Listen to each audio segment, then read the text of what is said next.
comptait faire de sa maison en voyant descendre une de ces dames. Le père Goriot lui répondit que cette dame était sa fille aînée. Vous en avez donc 36 des filles, dit aigrement madame Vauquer. Je n'en ai que 2, répliqua le pensionnaire avec la douceur d'un homme ruiné qui arrive à toutes les docilités de la misère. Vers la fin de la 3e année, le père Goriot réduisit encore ses dépenses.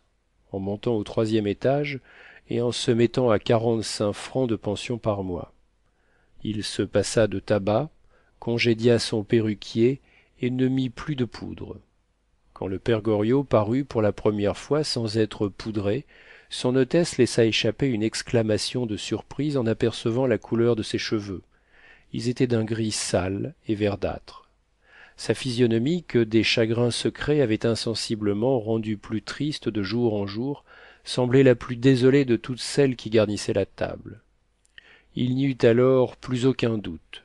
Le père Goriot était un vieux libertin dont les yeux n'avaient été préservés de la maligne influence des remèdes nécessités par ses maladies que par l'habileté d'un médecin. La couleur dégoûtante de ses cheveux provenait de ses excès et des drogues qu'il avait prises pour les continuer. L'état physique et moral du bonhomme donnait raison à ces radotages. Quand son trousseau fut usé, il acheta du calicot à 14 sous l'aune pour remplacer son beau linge. Ses diamants, sa tabatière d'or, sa chaîne, ses bijoux disparurent un à un. Il avait quitté l'habit bleu barbeau, tout son costume cossu, pour porter, été comme hiver, une redingote de drap marron grossier, un gilet en poil de chèvre et un pantalon gris en cuir de laine.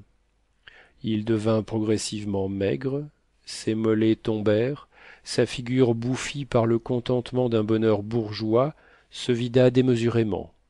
Son front se plissa, sa mâchoire se dessina. Durant la 4e année de son établissement rue Neuve-Sainte-Geneviève, il ne se ressemblait plus. Le bon vermicellier de 62 ans qui ne paraissait pas en avoir 40, le bourgeois gros et gras, frais de bêtises, dont la tenue égrillarde réjouissait les passants qui avaient quelque chose de jeune dans le sourire, semblait être un septuagénaire hébété, vacillant, blafard. Ses yeux bleus si vivaces prirent des teintes ternes et gris de fer. Ils avaient pâli, ne larmoyaient plus, et leurs bordures rouges semblaient pleurer du sang. Aux uns ils faisaient horreur, aux autres ils faisaient pitié. De jeunes étudiants en médecine, ayant remarqué l'abaissement de sa lèvre inférieure et mesuré le sommet de son angle facial, le déclarèrent atteint de crétinisme, après l'avoir longtemps houspillé sans en rien tirer. Un soir, après le dîner, madame Vauquer lui en dit en manière de raillerie: eh bien, elles ne viennent donc plus vous voir, vos filles, en mettant en doute sa paternité. Le père Goriot tressaillit comme si son hôtesse l'eût piqué avec un fer. Elles viennent quelquefois, répondit-il d'une voix émue. Ah ah, vous les voyez encore quelquefois, s'écrièrent les étudiants. Bravo, père Goriot. Mais le vieillard n'entendit pas les plaisanteries que sa réponse lui attirait.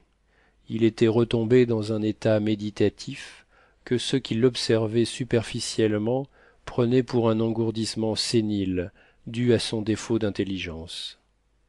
S'il l'avait bien connu, peut-être aurait-il été vivement intéressé par le problème que présentait sa situation physique et morale, mais rien n'était plus difficile.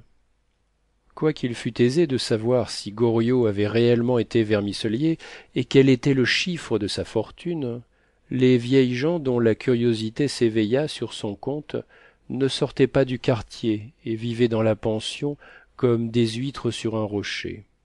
Quant aux autres personnes, l'entraînement particulier de la vie parisienne leur faisait oublier, en sortant de la rue Neuve-Sainte-Geneviève, le pauvre vieillard dont ils se moquaient. Pour ces esprits étroits, comme pour ces jeunes gens insouciants, la sèche misère du père Goriot et sa stupide attitude étaient incompatibles avec une fortune et une capacité quelconque. Quant aux femmes qu'il nommait ses filles, chacun partageait l'opinion de madame Vauquer, qui disait, avec la logique sévère que l'habitude de tout supposer donne aux vieilles femmes occupées à bavarder pendant leurs soirées: si le père Goriot avait des filles aussi riches que paraissaient l'être toutes les dames qui sont venues le voir, il ne serait pas dans ma maison au troisième à 45 francs par mois, et n'irait pas vêtu comme un pauvre. Rien ne pouvait démentir ces inductions. Aussi, vers la fin du mois de novembre 1819, époque à laquelle éclata ce drame, chacun dans la pension avait-il des idées arrêtées sur le pauvre vieillard.